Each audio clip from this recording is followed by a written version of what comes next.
into the sermon, we are in the process of finalizing arrangements for where we will be holding services for the Feast of Trumpets.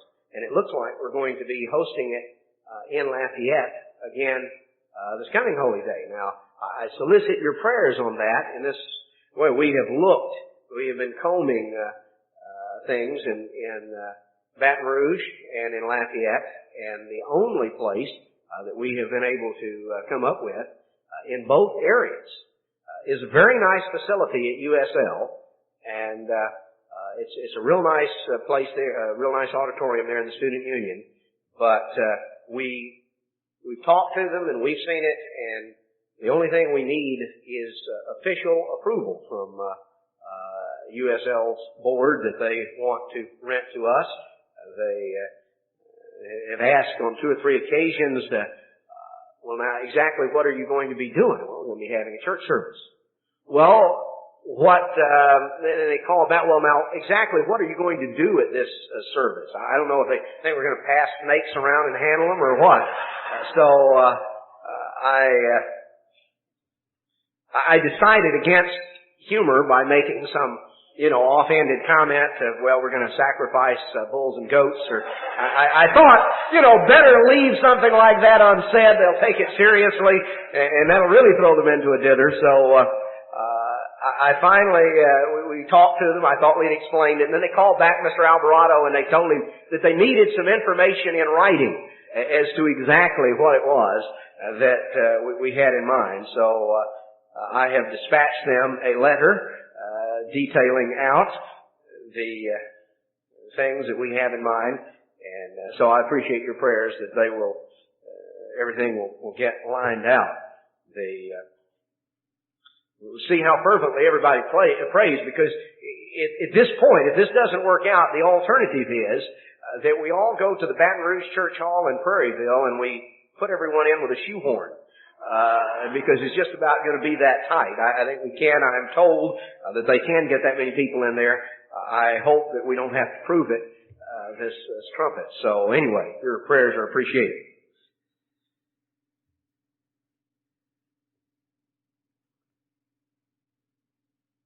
I want to get into a subject today that is very basic. There is the joke that was told of the little boy that had gone to church, and he came back home, and his dad asked him, he said, well, son, what did the preacher preach about today? And the little boy said, well, he preached on sin.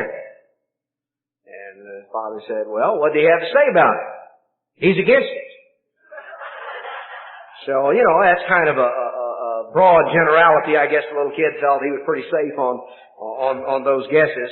Well, I intend to preach about sin today, and I also am against it. But I intend to be a little bit more specific than that, because, there are many ideas that people have about what is sin. Now, different groups have different concepts. Certain churches, many of you came out of a Catholic background, and you are familiar with 2 classifications of sin. There is mortal sin and venial sin. And so you get into classifications. Now you look up those terms in the Bible, and you won't find them. Those are not terms that come out of the Bible, but nevertheless they are terms that have been accepted and have been taught. Other churches, various religions have different ideas and different concepts of sin. Some will tell you that a sip of wine or a deck of cards is a sin. Boy, you're going to go straight to hellfire.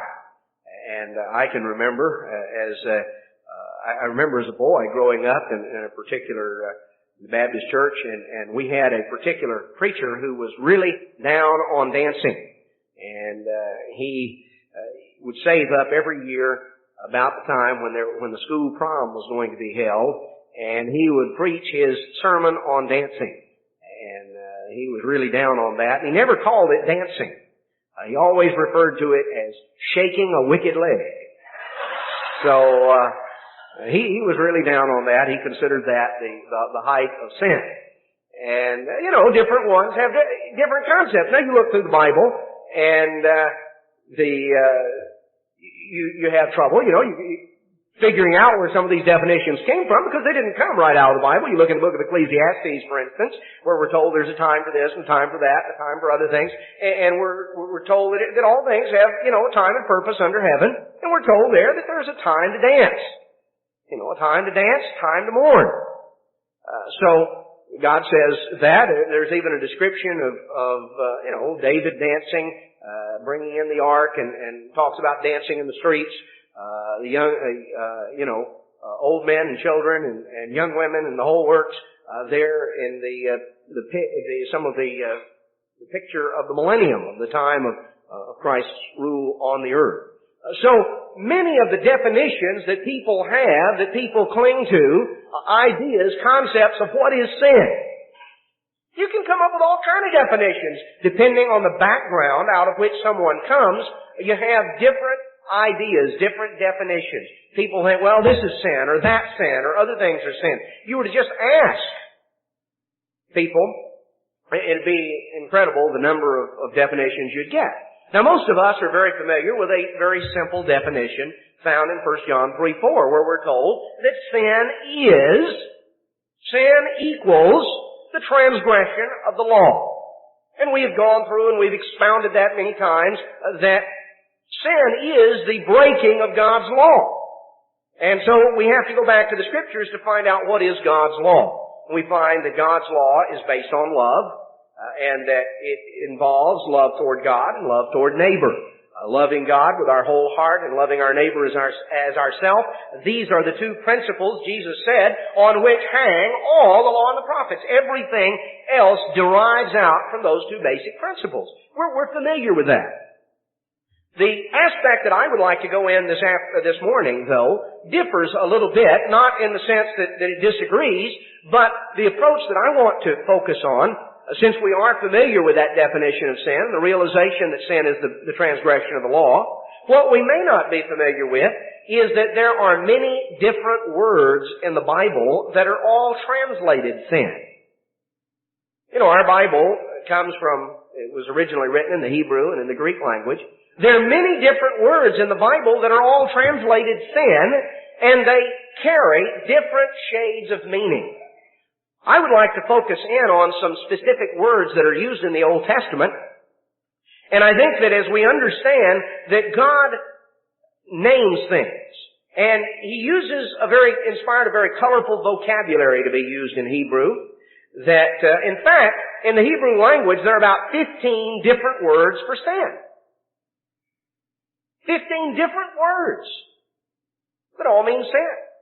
There are quite a few in the New Testament. Now, I'm not going to go through all 15 in the Old and all 8 or 9 in the New, but I do want to focus in on 6 basic English definitions that would describe sin, and we'll look here at different words that render that, because in so doing, we get a little more deep perspective of what is sin, how we sin, how sin comes about, how God views sin. It's interesting that one word that is used in the Hebrew language that is translated sin is a word that could perhaps literally be translated trouble. We tell children something about now don't get into trouble. Don't do that. You're going to get into trouble. Well, there's a word in the Hebrew language, the word avon, it's kind of like Avon, is the way would be spelled out in English, avon, and it could pretty literally be translated trouble. And the emphasis on this particular word is the fact that sin leads to painful consequences. Now, that's a concept a lot of people don't have about sin. They think that God made things sin because He doesn't want people to have fun. That's the kind of idea a lot of people seem to have. It's like they view sin as something that really would be fun to do. It would be enjoyable, but God doesn't like to see people enjoy themselves, and so He's made rules against everything. Well, that, of course, is not the case. What God says don't do, He tells us don't do because it leads to trouble. It leads to painful consequences, to a painful aftermath. Now, this word avon, it is most commonly rendered in the Old Testament when you read the word iniquity. The most common English rendering of this word is iniquity. But it could literally mean trouble. One example of this, because it means trouble it's a common word for sin, but it also is sometimes translated trouble or difficulty without a reference to sin. It's just a word that means trouble or difficulty. For instance, take an example in Genesis 35. Now, in Genesis 35, we have the story of Rachel in labor with her last child, her second son, Benjamin. Now, she originally was not going to name him Benjamin.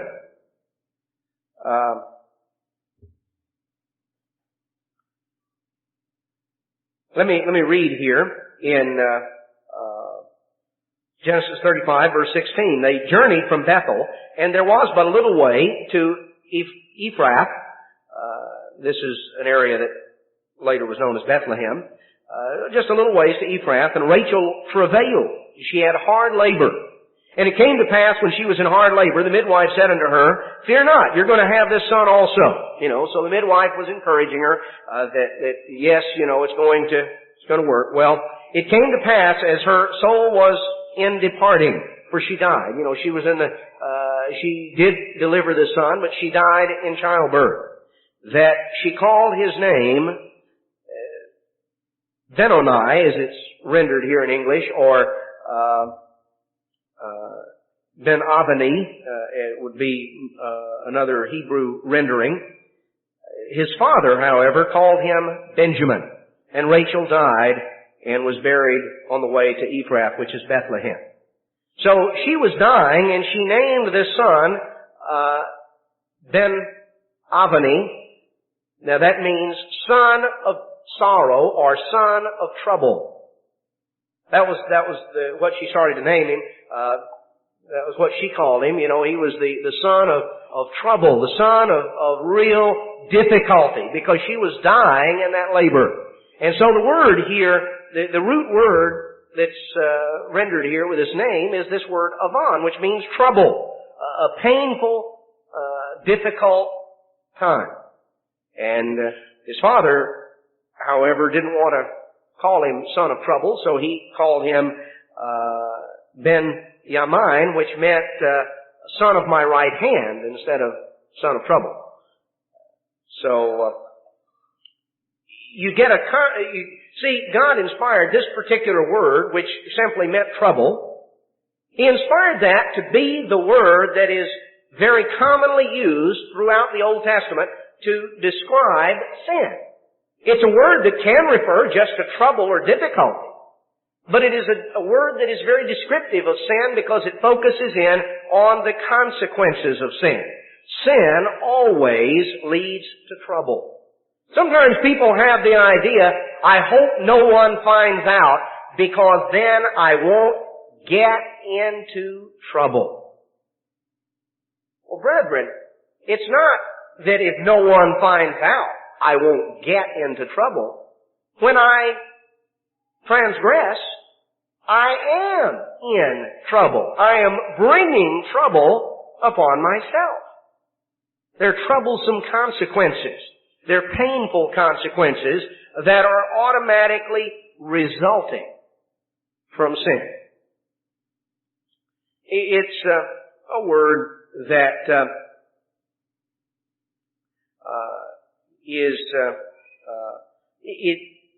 another place it's used in a way that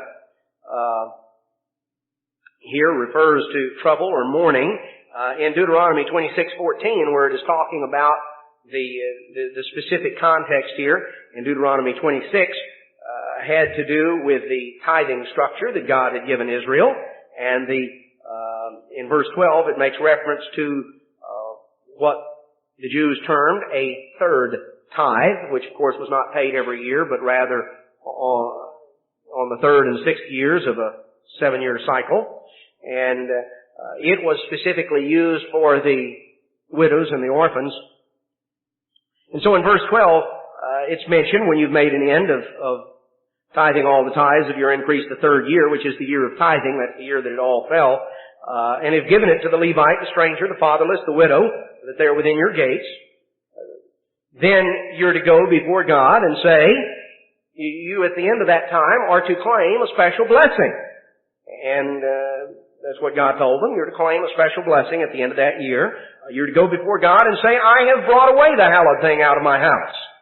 You know, I've not kept back what was sanctified by you, but I have given it to the Levite, to the stranger, the fatherless, the widow, according to all the commandments which you have commanded me. I've not transgressed your commandments, neither have I forgotten them. I have not eaten thereof in my mourning, or in my trouble. And this word here, upon, the same word, in verse 14, it's translated mourning here, or trouble. Neither have I taken away aught thereof for any unclean use, or given aught thereof for the dead, but I've hearkened to the voice of the Lord our God. You know, it's kind of interesting, in Egypt, where Israel was coming from, Egypt virtually bankrupted itself to make monuments for the dead. They put all their emphasis and the wealth of the nation into providing for the afterlife, into building these pyramids and these great elaborate structures and all of this tremendous expenditure of wealth trying to preserve dead bodies. And they made a cult out of taking care of the dead. But while they were concentrating their energies and their efforts on the dead, they neglected the living.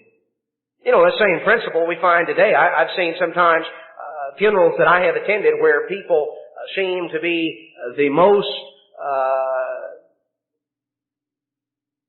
most grieved and just going on and on have been those that ignored the individual all during that person's lifetime, and then in death they're prepared to bankrupt themselves to, we've got to show how much we love dear so-and-so. But, maybe it'd been 5 years since they'd come and seen the person. Never sent them not even a sprig of a flower during their lifetime, but they're ready to do all of this in death. It's kind of interesting that it's in that context God mentions, this is kind of an aside, but it's a difference in God's concept and the pagan concept. God says, look, help people while they're alive. Take care of the widow and the needy and the poor. Take care of your, of elderly parents and grandparents and relatives. Take care of people that need help when your help is of value to them. Use it to help those who can profit from the help. Which was a different concept than the pagan concept that was prevalent in Egypt. But anyway, the main point that I want to mention is here's this word again, but this time it is translated mourning, again trouble or grief.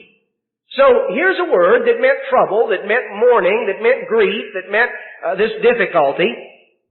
And yet when you go to the book of Psalms, where it is commonly used, Psalms 7, verse 14, it says, behold, he travails, he works with iniquity. He's conceived mischief and brought forth falsehood. Now this word that's translated iniquity here is this same word upon. We could go into various other places. In Job 15:35, it says, they conceive mischief, bring forth vanity, and their belly prepares deceit. Well, this word here in verse 35 is translated vanity. Of Job 15:35, the word translated vanity is the same word, iniquity. Throughout the Old Testament, most of the places where you see the word iniquity, it's this word avon. But what is the concept behind iniquity? It's trouble, it's grief, it's sorrow. What God is saying in His inspiration of the use of this word is that, look, trouble doesn't begin when somebody finds out what we did. Our trouble doesn't come from people.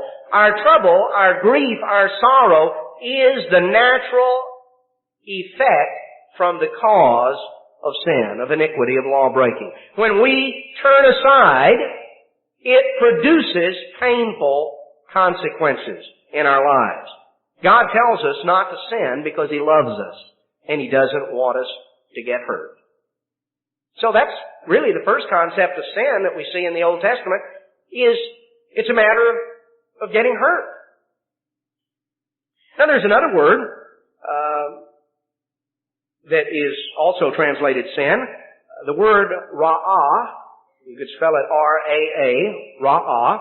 It has more the concept of evil or bad in the sense of being defective. For instance, notice an example in 2 Kings 4:41.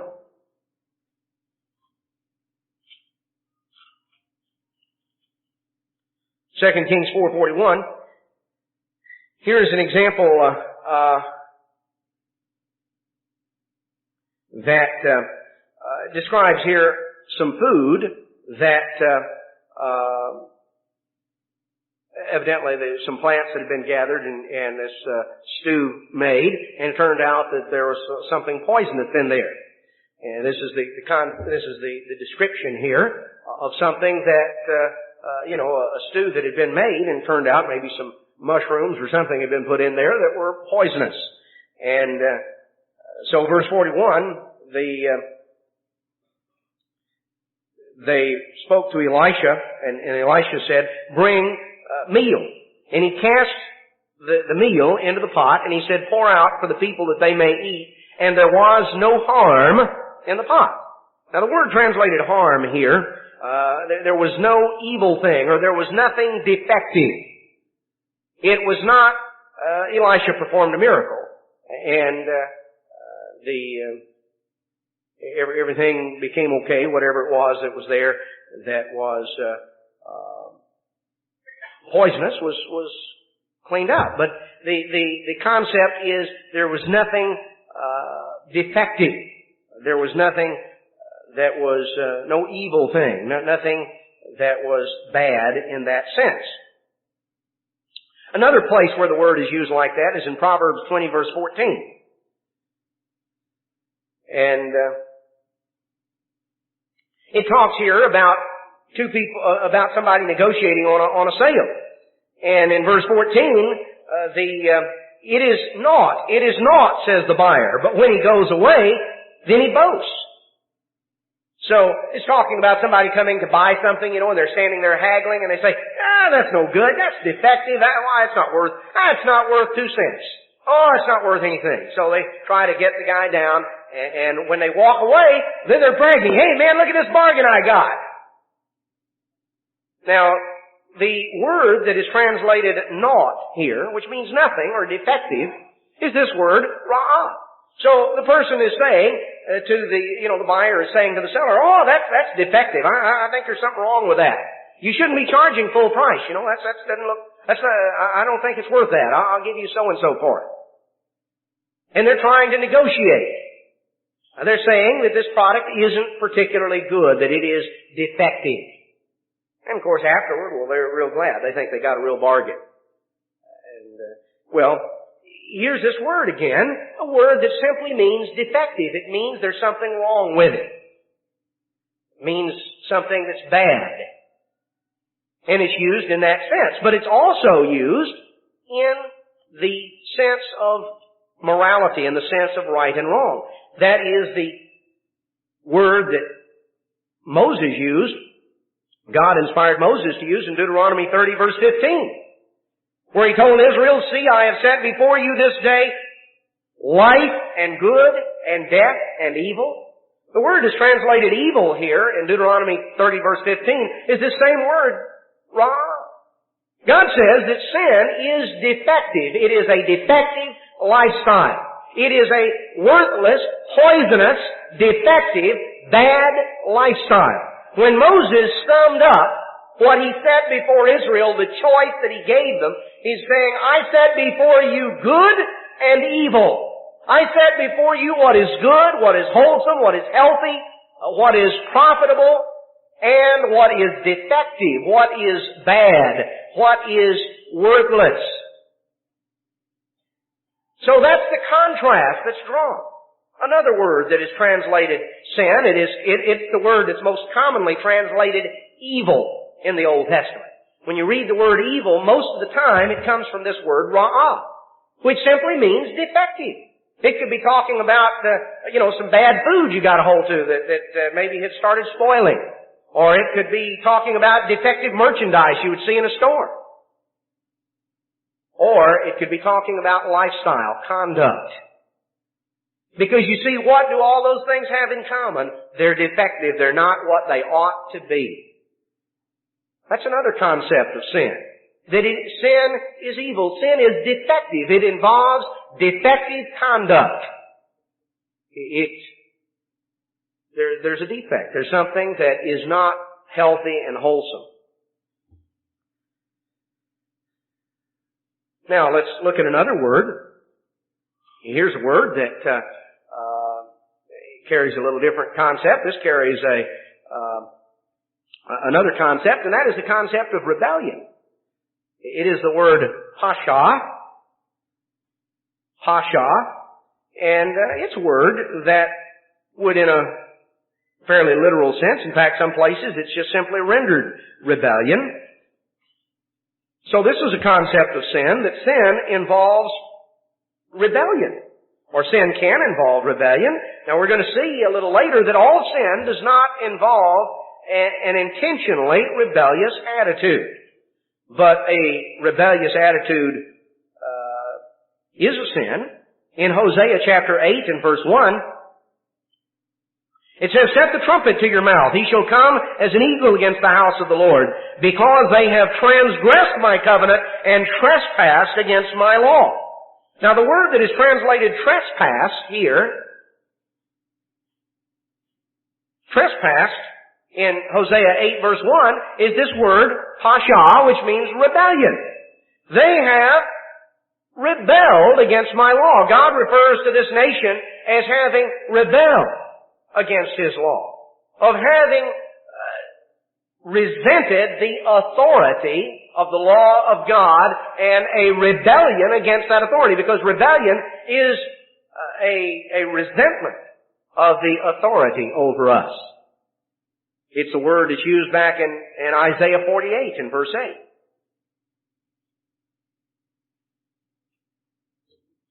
In Isaiah 48 in verse 8, it says, "Yea, you heard not, yea, you knew not, yea, from the time that your ear was not opened, for I knew that you would deal very treacherously and were called a transgressor from the womb." Now this again is a reference to the nation, and the word transgressor here is the same word, ra'ah. A rebellious nature, an attitude of resentment toward God's authority. And that, of course, is a very serious matter. Let's notice another instance of the word. It's used in Psalm 28, or Proverbs 28 rather. Proverbs 28, 21. It says, "To have respect of persons is not good, for a piece of bread that man will transgress," will rebel.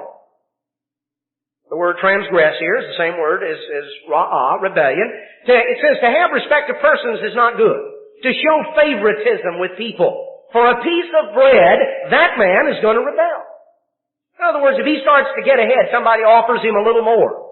He is someone that is, this talks about the characteristic of someone playing politics.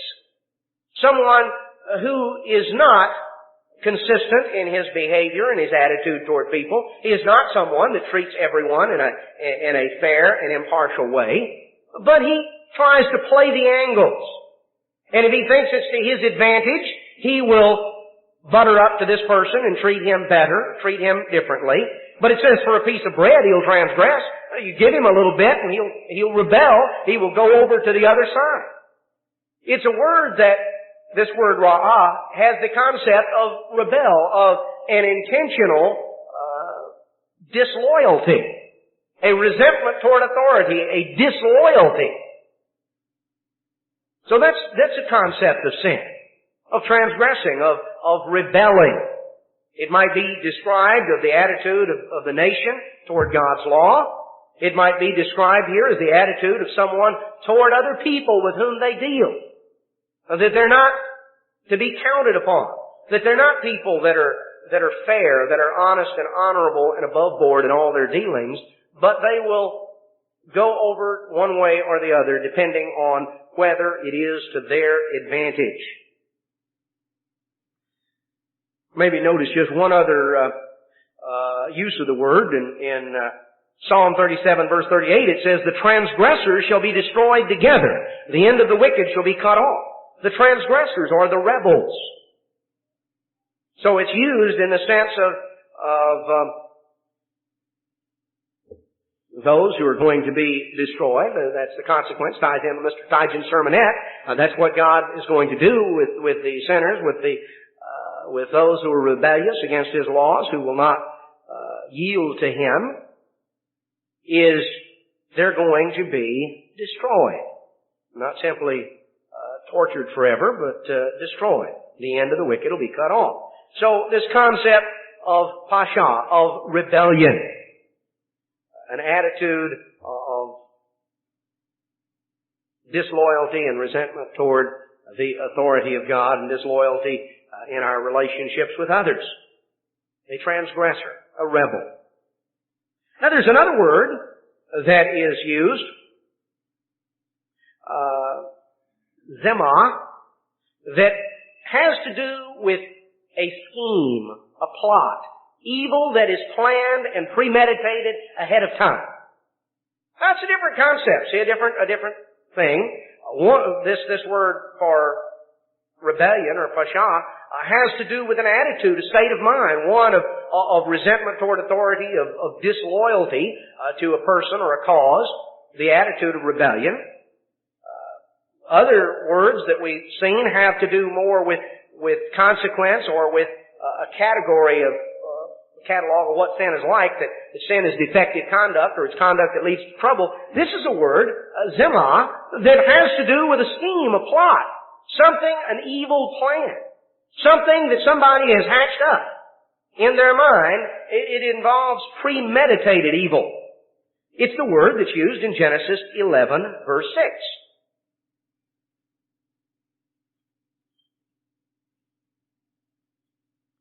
Genesis 11, verse 6.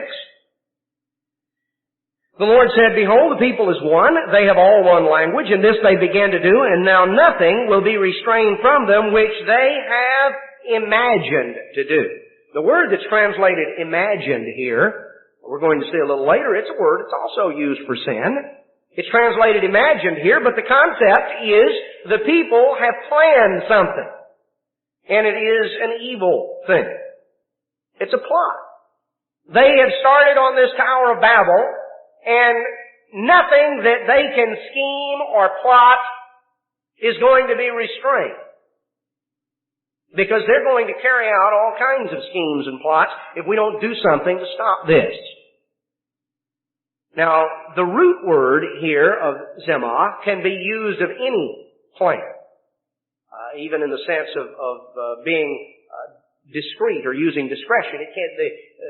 The root word is something that can have a good meaning as well, in the sense of something that's planned ahead.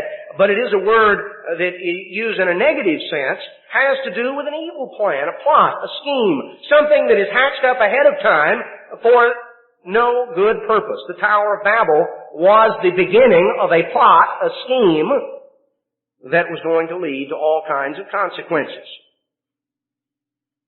And that, of course, again, is a serious matter. And in Deuteronomy 19:19, we have another use here. Let's notice the story.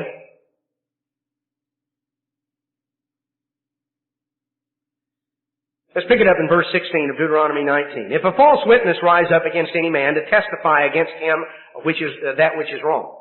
So here's somebody who is going to perjure his testimony. He's going to say things that aren't true to get someone else into trouble. Then both of the men, between whom the controversy is, shall stand before the Eternal, before the priests and the judges, which shall be in those days. And the judges shall make diligent inquisition. And behold, if the witness be a false witness, and is testified falsely against his brother, then shall you do unto him as he had thought to do unto his brother.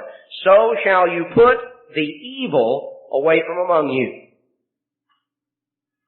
Now, the word here is the same word, plot or scheme. You shall do to him as he had schemed and plotted to do to his brother. This involved premeditated sin. It involved someone going in with the intent of perjuring himself to get somebody else into trouble. This was a plot. It was a scheme. It was premeditated sin. And God said the consequences in ancient Israel for perjury was whatever the person was on trial for, whatever the punishment would have been had your testimony been believed, that's what you got. It'd be kind of a disincentive for perjury, wouldn't it? You go in, you realize you testify falsely against someone, and anybody finds out, they weren't simply going to fine you, they weren't just going to stick you in jail for a little while, they were going to do to you what you were trying to get done to the other fellow. So, it was a very serious matter. God takes that kind of thing very seriously. Let's notice back in Psalm 37.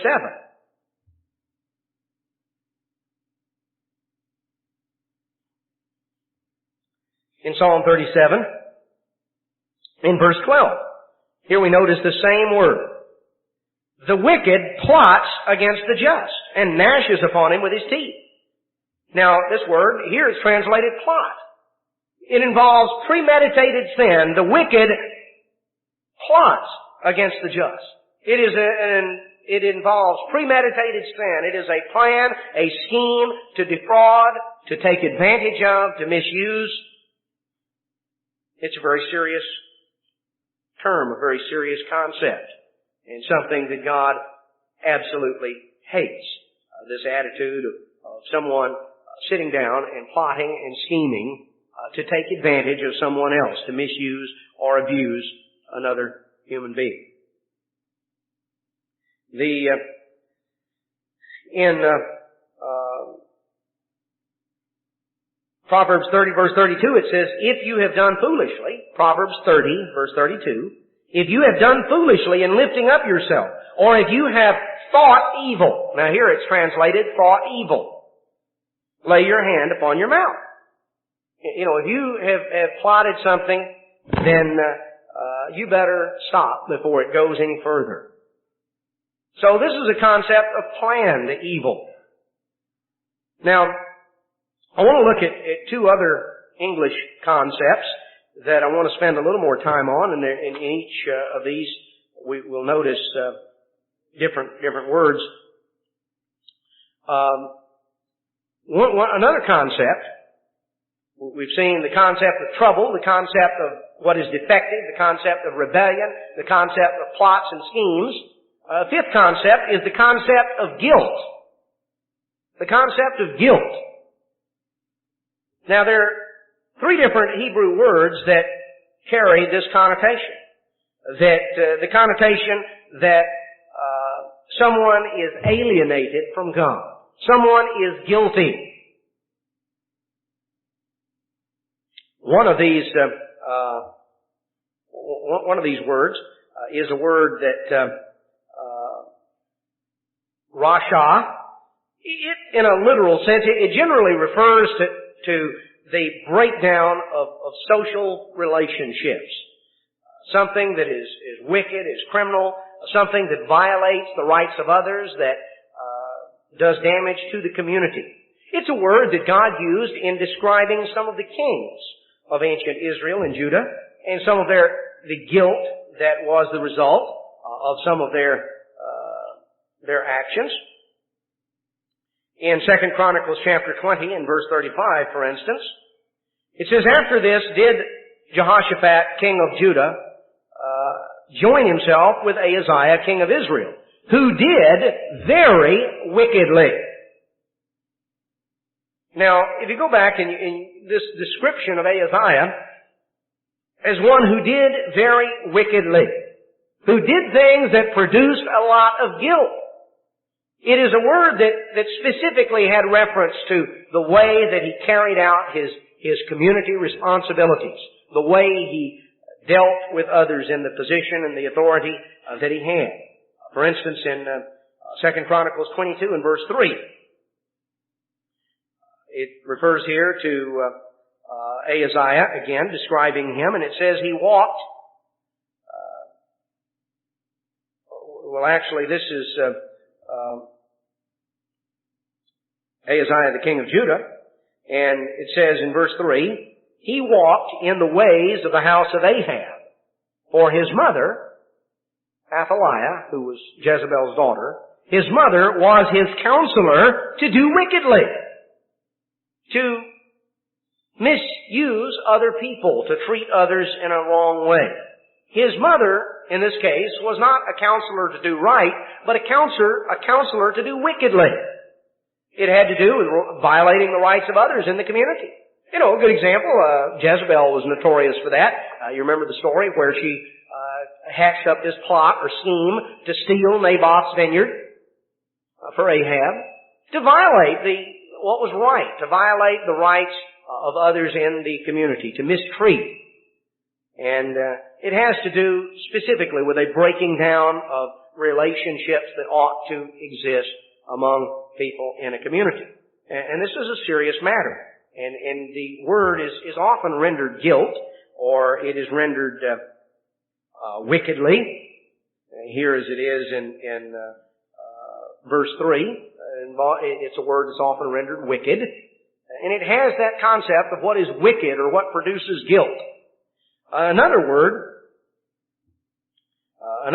that is rendered iniquity, generally, is generally rendered iniquity, and again carries that concept of guilt, is a word aven, or avon. And it means crooked behavior, something that is warped, something that is twisted, that is bent, behavior that is not as it ought to be. Let's notice an example back in Genesis.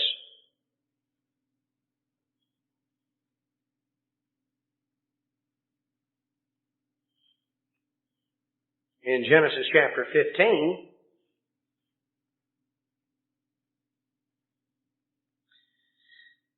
in verse 16, here in verse 15, the statement was made to Abram, you shall go to your fathers in peace. You're going to be buried in a good old age, but in the fourth generation, they shall come here again, for the iniquity of the Amorites is not yet full. God said, I'm not ready to dispossess the Amorites yet. Their guilt is not yet piled up high enough. Their iniquity or their guilt has not yet reached the point where I'm ready to just kick them out. It's the same word. It is the word that is translated iniquity, for instance, in Exodus 20, verse 5, in the Ten Commandments, where God talks about idolatry, and He says, visiting the iniquities of the fathers upon the children. Let's notice here in Exodus 20, verse 5. Verse 4 says, you shall not make unto you any graven image, or any likeness. A graven image would be like a statue, and a likeness would be like a drawing or a painting of anything that is in heaven above, or that is in the earth beneath, or that is in the water under the earth. You shall not bow down yourself to them or serve them. So there was not to be this representation as this had to do obviously with images that involve religious worship, articles of religious devotion. So God says, don't do that. Don't bow down to them. Doesn't matter what it is, whether it's something that a person or an animal or something that you conceive of as being in heaven. Don't make images and likenesses for the purpose of religious devotion. Don't bow down yourself or serve them. I, the Lord your God, am a jealous God, visiting the iniquity of the fathers upon the children to the third and fourth generation of them that hate me. Visiting the iniquity, the guilt. Now, what does God mean? God doesn't look down and pick on you because of what your parents and grandparents did. What it means is that Sin carries consequences that last for generations. We are the products of the family and the society in which we grow up. And there are consequences of iniquity. There are consequences of guilt. Specifically, it's mentioned here in the context of idolatry because the reason God is so opposed to idolatry is it gets in our way of conceiving, of understanding the true, invisible, powerful, ruling God. Get humanly devised ideas. We get man's imagination in the way of God's revelation. You know, it stands in the way. It's interesting. You know, you go back and you read. It's even a matter of record. You can look up in the Catholic Encyclopedia and they will readily admit that for even the first few centuries, the idea of making representations of God and things that pertain to God was something that was avoided as a basis of this commandment. And as a result of pagan influences on in the 4th century and later, it became common. That's one of the reasons, of course, that if you do any research on it, you'll find there are no contemporary pictures. There's no picture of Jesus Christ that dates back earlier than several centuries after His death. And any encyclopedia article, if you research it out, even the Catholic Encyclopedia will tell you there are no contemporary representations. The first representations that are known of were several centuries afterward. Why? Well, they will tell you that because of Jewish sensibilities, that's their term, because of Jewish sensibilities, this kind of thing was avoided, but later on, you know, Romans kind of gained the upper hand and we didn't pay any attention to those, quote, Jewish sensibilities. And so things come in. Well, here it's mentioned in the concept of idolatry, and then, of course, this commandment was embarrassing, so they went back, and as you remember from, those of you who had catechism class, you didn't memorize this commandment. It was numbered out. They renumbered the commandments.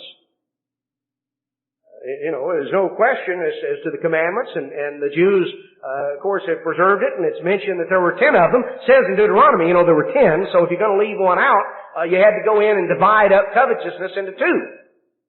So they redivided, for the purposes of catechism, the 10 commandments, renumbered them to leave out the one against idolatry, because that's rather embarrassing, you see, to try to sit there and explain to little kids who take everything literally, that you shouldn't make idols, and they say, well, what's that hanging on the wall?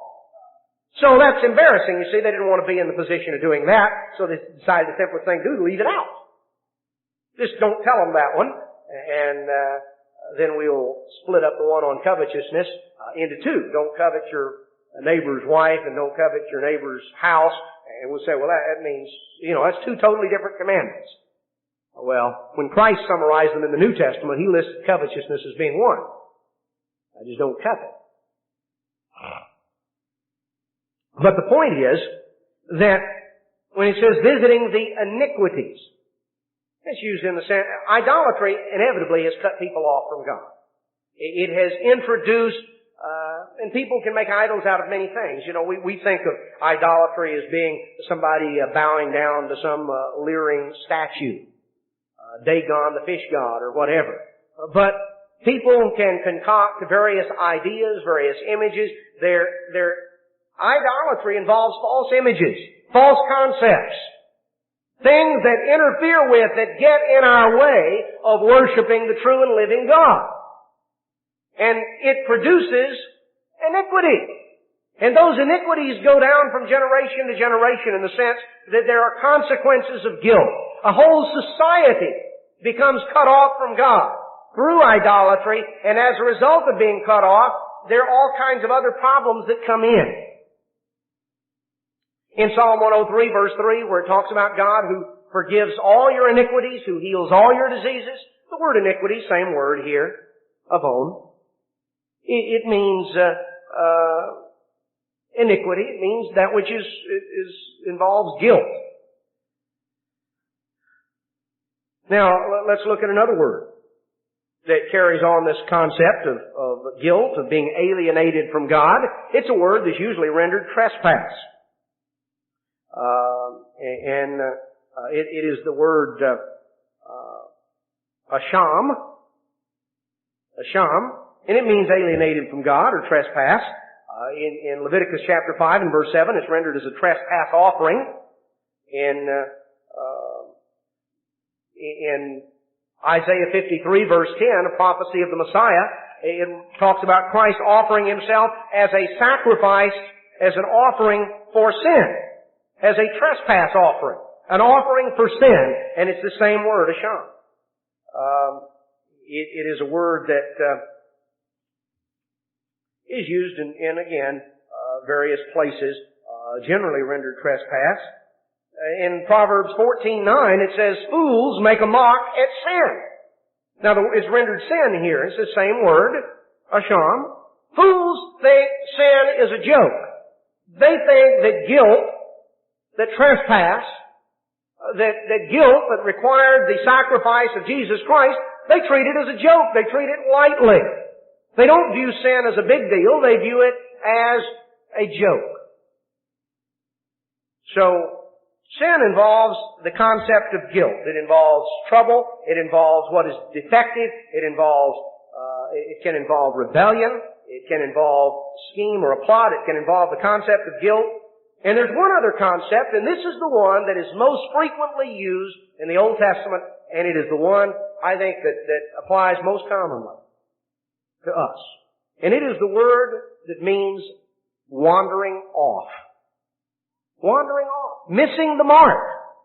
The most common word in the Old Testament, most of the time, probably 2/3, 3/4 of the time when you read the word sin in the Old Testament, it comes from the Hebrew word kata. And it's a word that means to miss the mark. It's a word that is used, for instance, in Judges chapter 20, verse 16, and it talks about these archers, these Benjamite archers, that were real crack shots, and it said that every one of them, they were left-handed, and they could shoot and never miss the mark.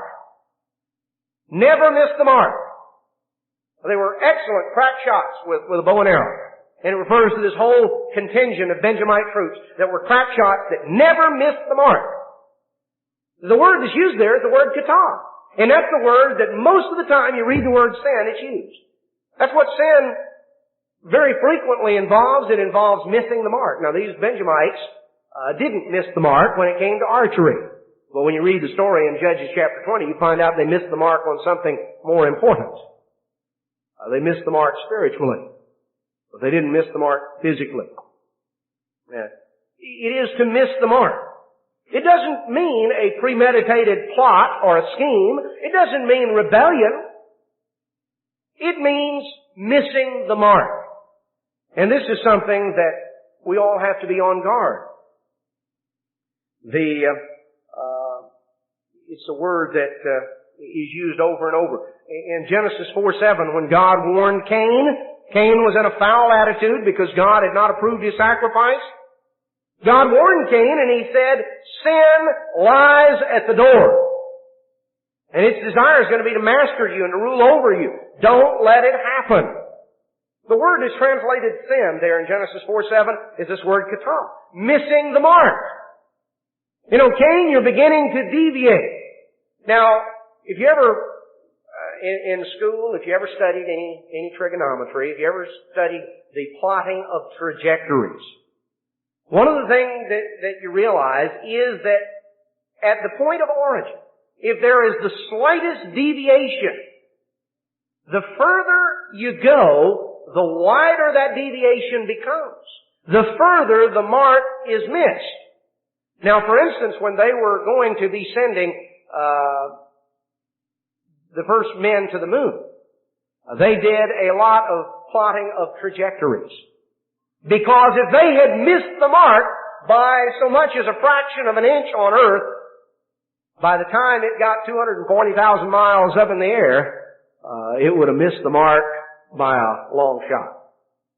They would have widely missed the mark. You know, you start out, and many of us have, for instance, shot rifles, and and you hold that bead on the target, and if you deviate it just a little bit, by the time it gets to the target, you see it will deviate off. If we get off, if we don't hold it on, if it misses the mark, it sets a trajectory, and the further out it travels, the trajectory is different, and it goes further and further away. Missing the mark. That's something that is important, that we have to, in our lives, to be on target. That's one of the most important concepts of sin. It's the one that's most commonly used. Of being, the importance of being on target.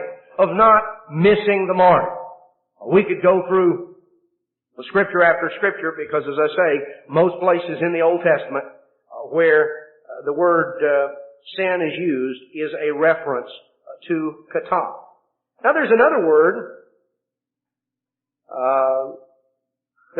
that is used that means to deviate, which again carries this concept of missing the mark. It's the word aval. It's used 60 times in the Old Testament. It's a word, for instance, that is used in Leviticus 19, verse 15. It says, "You shall do no unrighteousness in judgment. You shall not respect the person of the poor, nor honor the person of the mighty, but in righteousness shall you judge your neighbor." You shall do no unrighteousness. There is to be no deviation in judgment. No missing of the mark by showing favoritism. Either bending over and showing favoritism to someone because they're poor and you unfairly deal. You know, it can apply both ways. I mean, you can discriminate against someone because they're poor. You can discriminate against someone because they're rich. It involves a prejudiced attitude towards someone, and God said, those in authority said, I don't want you going off the deep end either direction. Don't show favoritism to someone because they're rich and powerful, nor on the other hand, don't be prejudiced against them because they're rich and powerful. Don't play favorites. That's what he said. Be fair. Be consistent. Don't show unrighteousness in judgment. Don't show deviation. Don't get off the mark. Don't wander off path. This is the word that Job used in Job 34. Job 34, verse 32. Job said, that which I see not, teach you me. If I've done iniquity, I'll do no more. If I've wandered off, if I've deviated. Now see, Job, the only thing Job was willing to admit up to this point, he said, look, I know I have not rebelled. I know I've not plotted and schemed evil things. I know I haven't done any of these things. I may have deviated from the path. I may have wandered off a little bit. If I have, show me and I'll get back on track. Well, this word aval carries the concept of getting off track. Mr. Armstrong, back in the last years of his life, put emphasis on the fact that he felt that God had brought him back to put the church back on the track, and that metaphor was used quite a bit. That was there, and there was a lot of humor that some noticed in the fact that there was a little restaurant near the campus where some of the students went, and for a number of years, it was down there. There's a railroad track that's fairly near the campus. This was a little restaurant, and the name of the restaurant was the Loose Caboose. And it changed management. This is literally true. It changed management around 1979 or 1980, and it went out of business, and then it changed management. When it came back, it had a new name. It was called the Right Track Cafe. And people around campus joked about it because it was so funny, the choice of words, because Mr. Armstrong was emphasizing right around that time that he was trying to put things back on the track. Well, this word aval has to do with being off track, deviating, wandering off the path. It's not a premeditated plot or scheme or rebellion. It's wandering off the path. And that is sin. Sin involves missing the mark. It involves deviating or wandering off the path. One more word that is a very interesting word. The word shagah, and it means something similar. It means to go astray or to err, to sin inadvertently. It's used 21 times in the Old Testament. And it is frequently used, or it is a word that would be used to describe what would happen to a sheep. There was a very interesting comment in one of the reference books that I was studying this morning. In this word here is a word is used in Ezekiel 34 verse 6.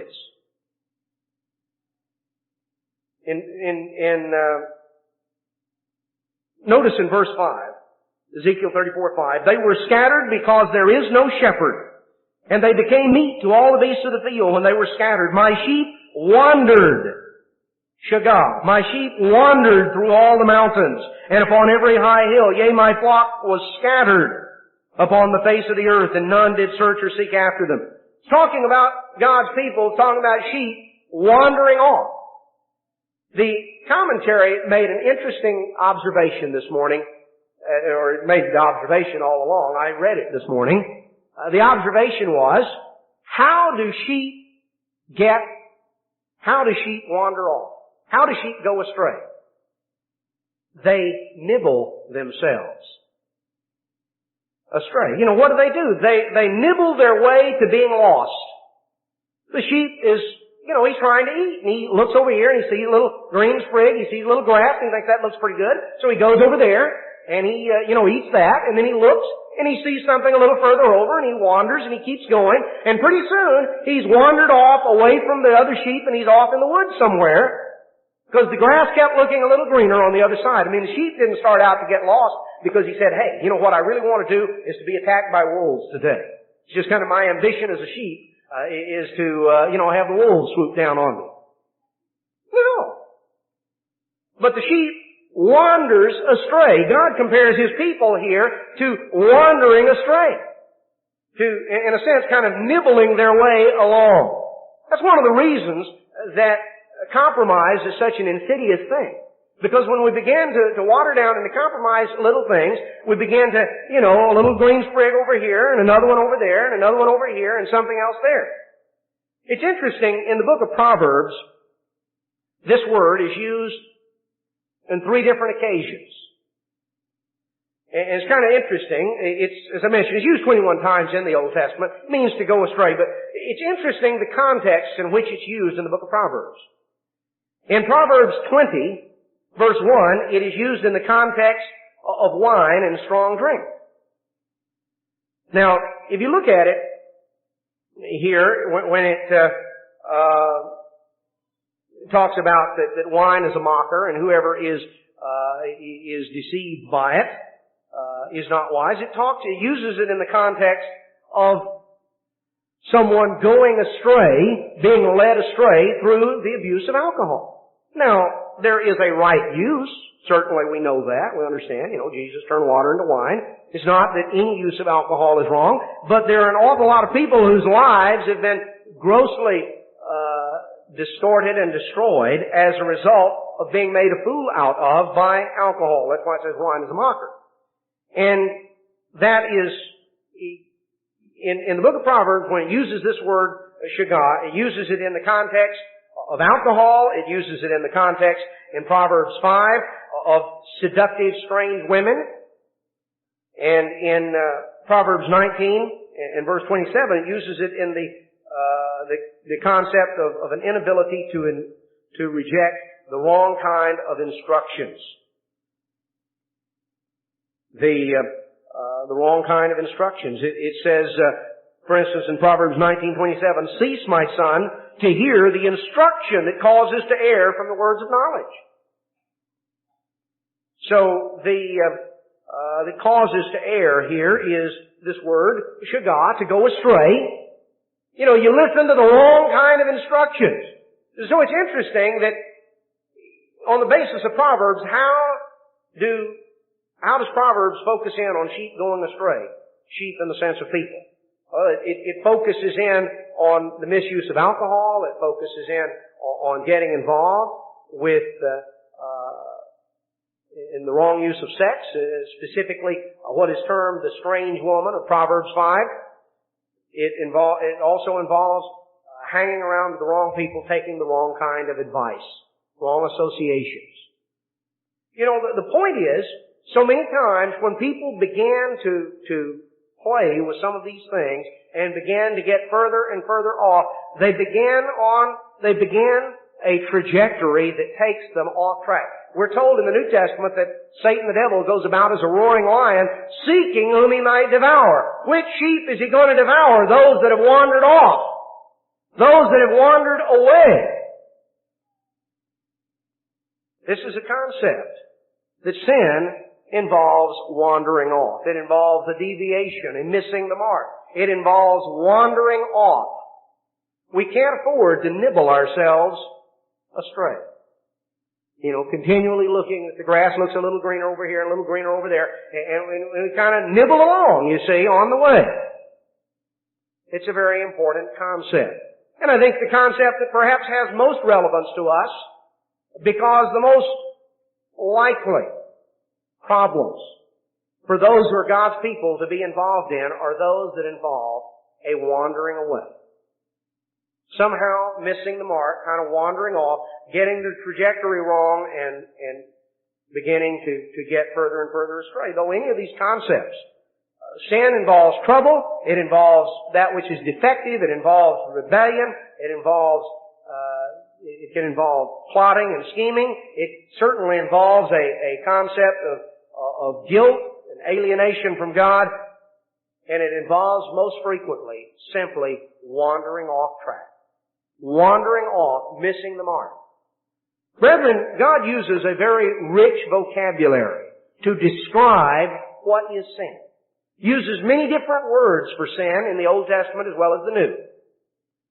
And He uses this vocabulary to give us a range of understanding the concept of what is involved in sin. Yes, sin is the transgression of the law, but sin involves so many different things that all tie in, that it's important for us to understand, so that we can keep our eyes on Jesus Christ, the true shepherd, and that we can be where He is, that we can be on track in our lives, that we can be seeking Him and serving Him and walking with Him, and then regardless, you know, we don't have to fear any evil, because our shepherd will be with us, will guard us, protect us, because we're going to be where He is. So, let's take to heart God's admonition and instruction, and let's apply in our lives a deeper understanding of what it means to sin against God.